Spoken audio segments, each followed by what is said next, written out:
말씀의 제목이 거룩한 백성입니다. 2005년도에 제가 대학원에서 1학차를 마치고 이제 2학차를 거의 끝내고 있을 때 언론에서 한참 뉴스에서 나오던 한 사람이 있었습니다. 이 사람은 대법관의 임기를 다 끝내고 이제 마지막 고별했던 그 고별사가 그 전에 고위공직을 지내고 이제 퇴임하던 다른 사람들과는 달라서 언론에 조명이 되었고 그때 당시에 많은 교회에서 그리고 또 많은 기업체의 세미나에서 이 유지담 대법관의 퇴임사가 화제가 되었고 또 이렇게 말하고 고백하는 것이 쉽지 않다. 그리고 이렇게 자신의 삶을 돌아보는 것이 쉽지 않다라는 것으로 모범이 되었죠. 그때의 이 마지막 고별사에서 자신이 처음에 판사가 되었던 그때의 마음가짐과 판사를 하고 점점 직급이 높아지면서 자기가 변화되어지고 처음의 마음가짐을 잃어버렸던, 그리고 여러 가지 이유로 자신이 생각했던 소신과는 다르게 판결을 했었던 자신의 돌아보면서 뼈아픈 실수들을 천천히 그리고 진솔하게 고백했었습니다. 그 고백뿐 아니라 자기가 퇴임하면서 자신의 자리를 이어받을 후배들에게 자신은 이렇게 실수했지만 후배들은 그런 실수를 하지 말고 처음 판사에 임관되었을 때의 그 마음가짐으로 끝까지 온전히 자기는 부끄러운 선배이지만 자랑스러운 후배가 될 수 있다라는 것을 부탁하고 또 권면했습니다. 굉장히 겸손하면서도 자신의 삶을 돌아보고 또 그곳에서 잘못했던 것들을 겸허히 인정하고 끝까지 자신의 직분에 최선을 다했나 그러지 못했나를 돌아보는 그런 퇴임사였습니다. 그전까지 고위공직자들의 퇴임은 자신이 해놓은 것을 자랑하기 바빴습니다. 그리고 그것을 퇴임한 이후에 더 좋은 자리로 가기 위해서 초석을 닦는 일에 불과했습니다. 그것에 반해서 이 대법관의 퇴임은 굉장한 모범적인, 그리고 많은 사람들이 그 퇴임사를 읽거나 듣고 고개를 끄덕거리는 그러한 일이었습니다.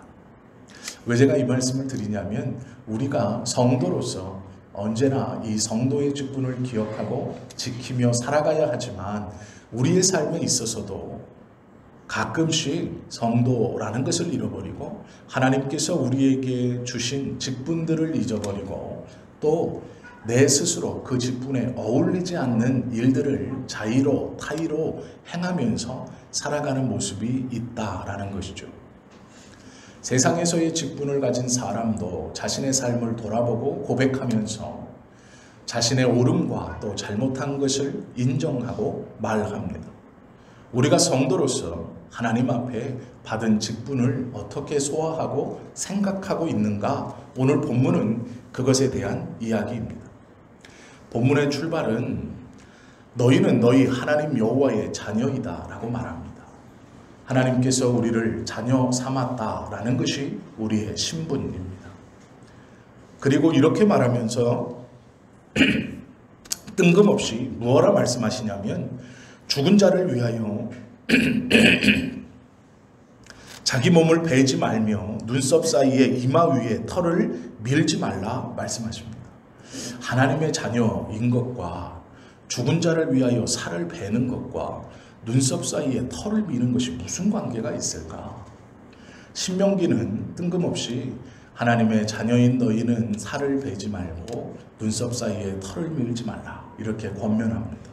그 다음 절을 보면 너는 내 하나님 여호와의 성민이라 거룩하게 구별하였는데 여호와께서 지상 만민 중에서 너를 택하여 자기 기업의 백성으로 삼으셨느니라 라고 말씀합니다. 위에서 출발은 하나님의 자녀이다 라고 말하면서 칼로 살을 베지 말고 눈썹 사이에 털을 밀지 말고, 그 아래 구절은 너희들은 하나님께서 거룩한 구별한 하나님의 백성이고, 그 다음 구절을 보면 먹을 수 있는 음식과 먹지 못하는 음식에 대해서 쭉 기록해 놓은 것을 보게 되죠. 이 말씀을 어떻게 적용해야 할까? 죽은 자를 위하여 자기 살을 칼로 베는 사람은 없습니다. 또한 죽은 사람을 애도하기 위해서 눈썹 사이에 털을 미는 사람은 없습니다. 미용을 위해서 눈썹을 다듬는 경우는 있지만 지금 우리가 죽은 사람을 애도하기 위해서 칼을 가지고 자신의 살을 깎아내거나 절단내어서 그 고통을 느끼면서 죽은 사람을 애도한다 라고 하는 사람은 아무도 없죠. 미용 외에 눈썹 사이에 털을 밀면서 내가 나보다 먼저 죽은 이들을 기념하고 그들의 그 슬픔과 고통을 표현한다 라는 것은 지금은 일어나지 않는 일입니다. 그러면 우리는 이것을 어떻게 받아야 할까라는 것이죠. 구약의 말씀은 다 쓸데없는 것이니 무시해도 좋다. 그것은 아닐 것입니다. 모두 다 하나님의 말씀이고 명령이죠. 그렇게 하지 않는데 그렇게 하지 말라라고 말씀하신다라는 것이죠. 이것을 도대체 어떻게 받아야 할까라고 생각할 수 있습니다. 그래서 이 본문을 별로 그렇게 중요하지 않거나 말씀 가운데 나누지 않고 넘어가는 경우들이 많이 있죠. 그러나 모두 하나님의 말씀은 우리에게 생명이 되고 예수 그리스도를 향해 가는 것을 우리는 알고 있습니다. 3절부터 20절까지 먹는 음식에 대해서 하나하나 자세하게 기록해 놓고 있죠. 우리는 성경을 통해 먹는 음식으로 우리가 정결케 되거나 부정하게 되지 않는다라는 것을 알고 있습니다. 신약 성경에 보면 예수님께서 여러 번 말씀하셨죠. 마태복음 15장 11절 말씀에 보면 입으로 들어가는 것이 사람을 더럽게 하는 것이 아니라 입에서 나오는 그것이 사람을 더럽게 하는 것이니라 라고 말씀하시면서 먹는 것을 가지고 더럽게 되는 것은 아니다 라고 말씀하시죠. 마가복음 7장 19절은 더 구체적으로 설명해 줍니다. 이는 마음으로 들어가지 아니하고 배로 들어가 뒤로 나감이라. 이러므로 모든 음식물을 깨끗하다 하시니라. 아예 모든 음식은 깨끗하다. 그것으로 너희가 더러워지는 것은 아니다 라고 말씀하죠. 사도행전 10장 15절 16절 말씀에 보면 망설이고 있는 베드로에게 이렇게 말씀하십니다. 또 두 번째 소리 있으되 하나님께서 깨끗하게 하신 것을 내가 속되다 하지 말라 하더라. 이런 일이 3번 있으니 곧 그릇이 하늘로 올려져 가니라. 오늘 우리가 봤던 신명기 14장에서는 먹을 수 있는 음식과 먹지 못하는 음식에 대해서 정해놓고 계시고 신약에 와서 예수님께서 모든 음식은 정하다라고 말씀합니다. 우리는 예수님의 말씀을 알기 때문에 음식으로 우리의 몸을 더럽히거나 우리의 영혼을 더럽힐 수 없다라는 것을 알고 있죠. 그러면 이 말씀이 무슨 말인가를 보려면 이 말씀의 구조를 좀 먼저 보아야 합니다. 이 말씀이 여기 왜 있는가라는 것이죠. 이 신명기는 40일 광야 생활을 끝내고 모압 앞에서 가나안 땅을 바라보면서 하나님께서 시내산에서 주셨던 언약을 다시 십계명 위주로 압축시켜서 모세가 설교하고 있는 내용입니다. 그러면서 하나님께서 이제 선택된 땅에 들어가 살아갈 너희들의 개인적 성결함과 구별함을 위하여 주신 말씀이 14장입니다. 그리고 그 다음부터 쭉 기록되어 있는 것이 하나님의 말씀과 그 안에서 성민으로 선택된 사람들이 살아가야 하는 모습을 26장까지 기록해 놓고 있습니다. 30장에는 그 말씀을 지키면 복을 받고 말씀을 지키지 못하면 하나님의 저주를 받는다 라는 말씀으로 연결되어 있고 30장 이후부터는 하나님께서 주신 이 축복과 저주의 말씀을 찬송하는 것으로 신명기는 맞춰집니다. 이 신명기의 구조 속에서 14장은 하나님의 백성들이 이제 선택된 하나님의 땅에 들어가 그곳에서 어떻게 살아야 하는 개인적 성결함의 말씀입니다. 그 가르침 첫 번째가 너희는 하나님의 자녀이다 라는 소속감입니다. 이 말씀은 우리에게 이 땅을 살아가면서 우리의 신분과 소속이 어느 곳에 있는가를 명확하게 해주는 두 구절이죠. 첫 번째 말씀은 하나님의 자녀이고 두 번째 말씀은 하나님의 성민이라는 것입니다. 이것은 성도라고 표현해도 되죠. 신명기 14장 21절 말씀에 보면 이렇게 기록되어 있습니다. 너희는 너희의 하나님 여호와의 성민이라. 이 말씀을 또 반복하시죠. 스스로 죽은 모든 것을 먹지 말지니 그것을 성중에 거류하는 객에게 주어 먹게 하거나 이방인에게 파는 것은 가하니라. 너는 염소 새끼를 그 어미의 젖에 삼지 말지니라 라고 말씀합니다. 우리들로서는 이해할 수 없는 말씀들을 계속 주십니다. 신명기 말씀에 보면 스스로 죽은 것을 선택된 백성들은 먹지 말고 이방인들에게는 팔아도 된다 이렇게 말씀하시는 거예요. 우리에게는 하지 말고 저들에게는 해도 된다. 이스라엘에게는 하지 말고 다른 이방인에게는 해도 된다. 하나님을 믿는 백성들은 하지 말고 믿지 않는 자들에게는 주어도 된다.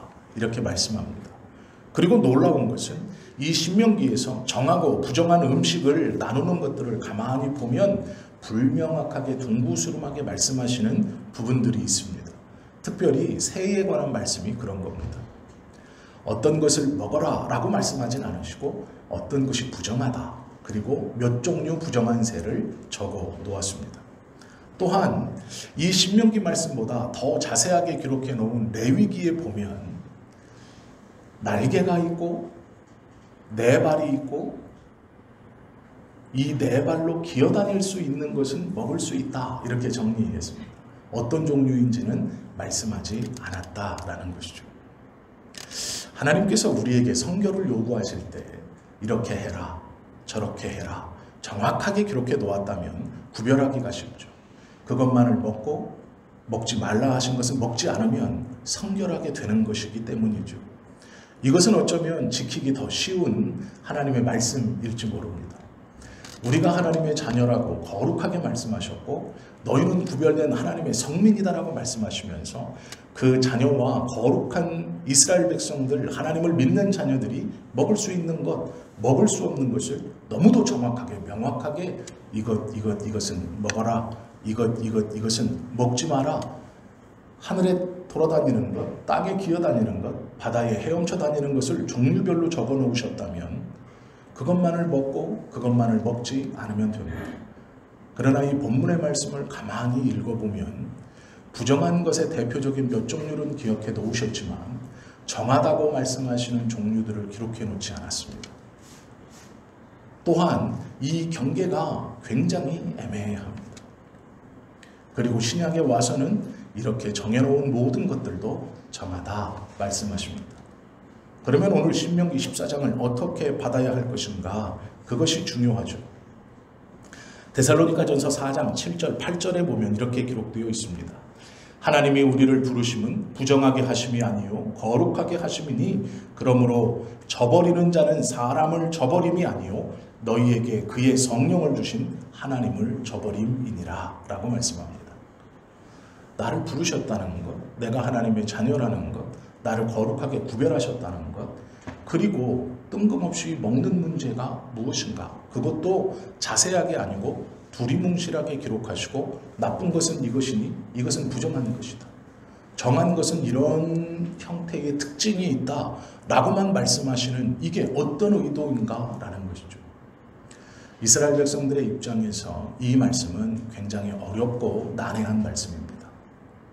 지금 가나안 땅에는 이방인의 풍습을 쫓아 행하는 많은 풍습이 있습니다. 특별히 오늘 말씀에 기록된 죽은 자를 위하여 자기 살을 베는 이 동맥절단이라는 이 행위는 과거에서부터 나중에 로마 시대에까지 유행하는 습관이 됩니다.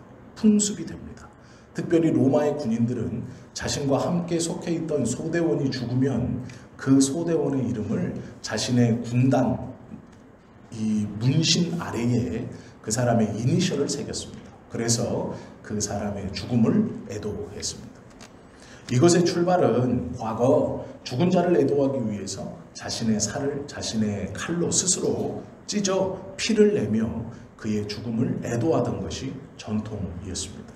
이것이 이 시대의 이스라엘 백성들에게도 이방 문화에서 전달되어진 대표적인 풍습입니다. 그리고 자신의 살을 뗄 수 없는 미성년자 16세 미만의 어린아이들이나 여성들은 눈썹 사이에 털을 밀었습니다. 눈썹이 일자로 돼 있어서 밀은 게 아니고요. 눈썹 사이에 털을 깨끗하게 밀면서 이것을 상대방이 보게 하고 내가 저의 죽음에 큰 슬픔을 표한다라고 하며 눈썹의 가운데를 밀었습니다.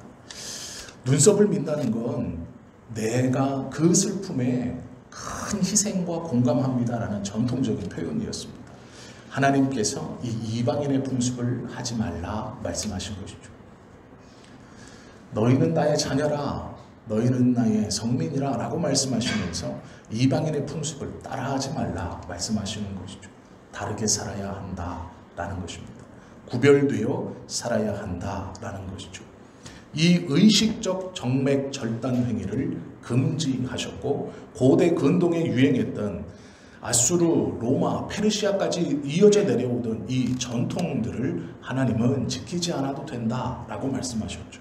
그 이유는 너희는 나의 백성이니 이 세상의 사람들과는 다르게 살아야 한다라고 말씀하고 있다라는 것이죠.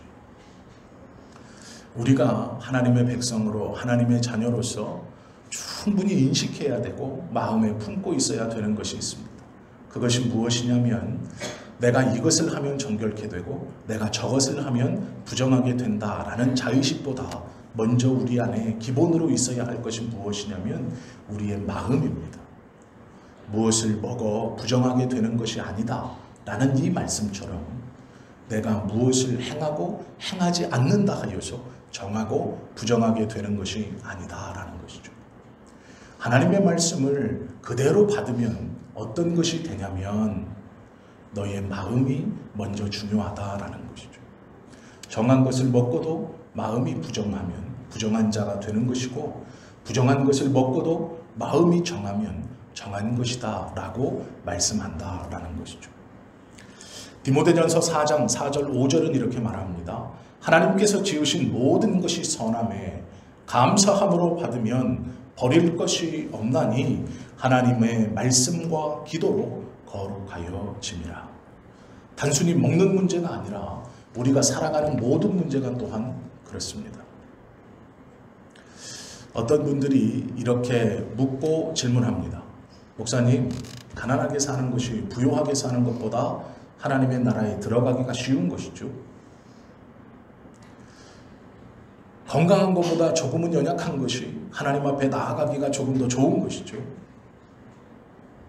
좋은 차보다는 조금 좋지 않은 차를 타는 것이 하나님 앞에서 더 온전한 모습이겠죠. 어떤 의도인지는 이해할 수 있습니다. 그러나 그것은 성경적이지 않습니다. 하나님은 우리에게 좋은 차를 타실 수 있는 여건을 주시는 분이고 좋은 음식을 먹을 수 있는 여건도 허락해 주시는 분입니다. 하나님은 우리에게 세상에서의 성공과 출세도 허락해 주실 수 있는 분입니다. 그것을 품고 있다, 원한다, 기도한다라고 해서 문제가 되는 것은 아닙니다. 그것을 이루었다고 해서 또한 문제가 되지도 않습니다. 할 수 있으면 좋은 것을 드십시오. 할 수 있으면 좋은 차를 타십시오. 할 수 있으면 좋은 집에 사십시오. 그것은 하나님 앞에서 부끄러운 것이 아닙니다. 그러면 무엇이 부끄러운 것입니까? 마음이 잘못된 것이죠. 하나님을 이용해서 내가 좋은 것을 먹겠다라는 것이 부끄러운 것입니다. 하나님을 이용해서 내가 좋은 차를 타겠다라는 것이 부끄러운 것입니다. 하나님을 이용해서 내가 좋은 집에 살고 출세하겠다라는 것이 부끄러운 것이죠. 내 마음의 오로지 소원이 하나님 나에게 복을 주어서 내가 건강하게 되고 내가 부유하게 되고 내가 출세하며 살고 싶습니다라는 것이 부끄러운 것이지, 그 마음을 주신 하나님 앞에 그 마음을 푸는 것은 부끄러운 게 아니죠. 그러면 하나님께서 허락해 주셔서 내가 좋은 것을 탈 수 있음에 감사하고, 하나님께서 허락해 주셔서 내가 좋은 것을 먹을 수 있음에 감사하고, 하나님께서 허락해 주셔서 내가 좋은 집에 살 수 있음에 감사하면 되는 것입니다. 하나님의 이름을 이용해서 좋은 것을 갖고 먹고 소유하려고 하는 그 마음이 부끄러운 것이죠. 왜 하나님께서 14장에 조목조목 하나하나 명확하게 이름들을 거론하지 않으셨는가? 특별히 좋은 것에 대해서 두리뭉실하게 특징들을 말씀하셨는가를 우리는 면밀히 살펴봐야 됩니다. 그것은 분별의 문제입니다. 구별의 문제입니다. 지혜가 있어야 한다라는 것이죠. 무엇은 나쁘다, 무엇은 좋다 이런 말씀이 아닙니다. 분별을 가져라라는 것이죠. 지혜를 가져라라고 말씀합니다. 그것을 분별할 수 있는 것은 오직 말씀과 기도로 될 수 있다라고 성경은 말씀합니다. 겉으로 보여지는 것, 그 사람이 말하는 것이 아니라 그 사람이 기도하는 것, 그 사람의 마음에 하나님의 말씀이 있느냐 없느냐가 그 분별의 기준이 되는 것이죠. 이것을 했다 하여 부정한 사람이 아닙니다. 저것을 못한다 하여 부정한 사람도 아닙니다. 또 반대로 이것을 한다 하여서 정한 사람도 아닙니다. 이것을 할 수 있다 하여서 온전한 사람도 아닙니다. 그의 마음에 기도가 있는가, 하나님의 말씀이 있는가, 그것으로 분별하여 구별하여 행하고 있는가, 그것이 중요합니다. 신명기 14장은 그 말씀을 하는 겁니다. 너희가 하나님의 거룩한 백성이고 나의 자녀로 이제 약속의 땅에 들어가 살 것인데 그때에 너희는 분별할 수 있어야 한다. 정한 것과 그런 것을 분별할 수 있어야 한다. 그것의 기준은 하나님의 말씀과 기도입니다. 이것의 기준은 마음에 있는 것. 하나님께서는 중심을 보시기에 우리가 다른 이와 똑같은 말을 하고 똑같은 행동을 하고 똑같은 믿음의 삶을 산다고 말할지라도 내 마음의 중심에 하나님을 이용하여서 어떠한 것을 하려고 한다면 그것을 알고 계십니다. 혹여 다른 이와 다른 것을 하여 부족해 보이더라도 내 마음에 하나님을 향한 기도와 말씀이 살아있다면 그것을 정한 것이다 라고 인정해 주십니다. 그것이 성경을 통해 우리에게 가르쳐 주시는 믿는 자가 가져야 하는 성도의 삶의 모습입니다. 하나님께서 원하시는 거룩한 백성의 모습은 겉으로 보여지는 어떠한 것이 아닙니다. 내가 고백하는 말의 무게가 아닙니다. 그 큰 소리로 외치는 말이 아닙니다. 내 마음에 하나님 앞에 내 마음이 부끄럽지 않은 것, 그 말씀 앞에 부딪혀 하나님과 세상 앞에 부끄럽지 않은 신앙의 모습이 동일한 것, 그것이 중요한 것이죠. 이것의 기준은 오직 기도하는 것, 하나님의 말씀을 품고 있는 것입니다. 이 두 가지로 거룩을 평가할 수 있다라는 것이죠. 그러기에 남이 함부로 다른 이의 신앙과 삶의 모습을 평가하거나 판단할 수는 없습니다. 온전히 자기 자신만이 알고 있는 것이죠. 그렇다고 대놓고 나는 부정한 말을 하면서 마음은 거룩하니 괜찮아, 그렇게 하시면 안 됩니다. 물론 다 알고 계시겠지만 그럴 수 없죠. 내 안에 온전함이 있다면 나의 말도 온전하게 할 수 있는 것이고 나의 행동도 온전함을 쫓아가려고 노력하는 것입니다.